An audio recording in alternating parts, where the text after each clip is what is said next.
नमस्ते.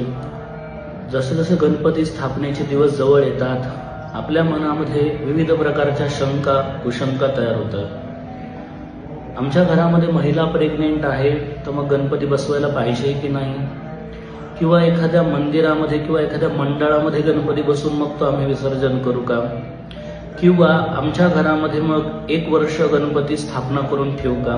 मग 1 वर्ष झाल्यानंतरून मग महिला प्रेग्नेंट असल्यानंतर 9 महिने जेव्हा पूर्ण होतील, बाळ जन्माला आमच्या घरामध्ये येईल, मग त्याच्यानंतरून आम्ही गणपती विसर्जन करायचं का.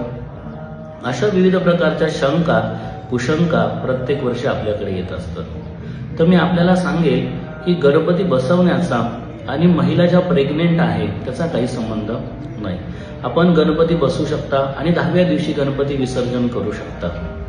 याच्यासाठी 1 वर्ष गणपती घरामध्ये बसवून ठेवायचा आणि 1 वर्ष प्रेग्नेंट जोपर्यंत आहे आणि बाळ जन्माला येत नाही त्याच्यानंतर विसर्जन करायचं.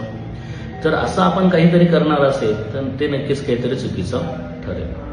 आपल्या मनामध्ये याच्या व्यतिरिक्त जर शंका येत असेल तर गुरुजी आम्ही एखाद्या मंडळामध्ये बसवू का.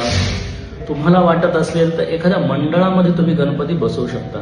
पण माझं वैयक्तिक सगळ्यांना मत आहे, सांगणं आहे की मंडळामध्ये वगैरे गणपती बसवण्यापेक्षा आपण आपल्या घरामध्येच गणपती बसवावा. आपण तिथे त्यांची सेवा करा, नक्कीच आपल्याला फायदा होईल.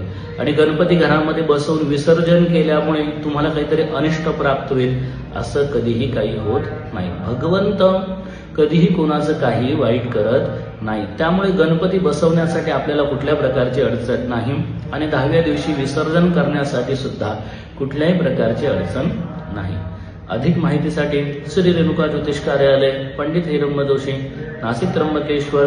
हरिओम.